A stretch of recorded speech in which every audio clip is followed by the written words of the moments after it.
अहम खबर आपको दें कि पाकिस्तान तहरीक इंसाफ की मुश्किलात में इजाफा देखकर कई पंछी उड़ान उन्होंने भरने को तैयार हो गई है। पीपल्स पार्टी इन पंछियों को अपनी आगोश में पनाह देगी या नहीं, डॉन न्यूज़ के नुमाइंदे खावर हुसैन से जानते हैं। जी खावर, बताइएगा, आपकी बात हुई है तर्जुमान सिंध हुकूमत से, क्या कहना है उनका?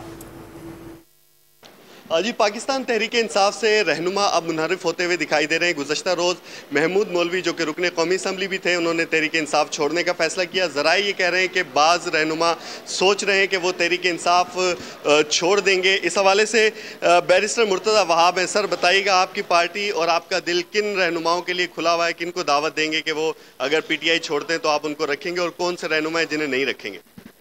इनमें से जो इस काबिल होगा उसको कंसिडर कर लिया जाएगा, लेकिन वो इस काबिल गालिबन आपको ही पता है शायद ही चंद ही लोग हों, क्योंकि वो लोग हैं जो कि ब्रेन वॉश्ड कल्ट को फॉलो करते हैं। तो देखें, वक्त आने पर पता चल जाएगा। फवाद चौधरी को रखेंगे? फवाद कलाबाजियाँ बहुत ज़्यादा खाते हैं, तो पता नहीं, अभी तो वो भागने। शाह महमूद कुरैशी? वो भी कलाबाजियाँ बहुत खाते हैं। अलीम आदिल शेख? वो भी कलाबाजियाँ बहुत खाते हैं। तो फिर किसको रखेंगे? मुझे फिरदौस शमीम नकवी साहब वैसे बहैसियत पार्लियामेंटेरियन माकूल आदमी लगते हैं, बिकॉज वो उनकी सोच ऐसी है कि वो कानून साजी के अमल में इन्वॉल्व होना चाहते हैं। बाकी लोग मुझे बिल्कुल नॉन सीरियस। ठीक है जी।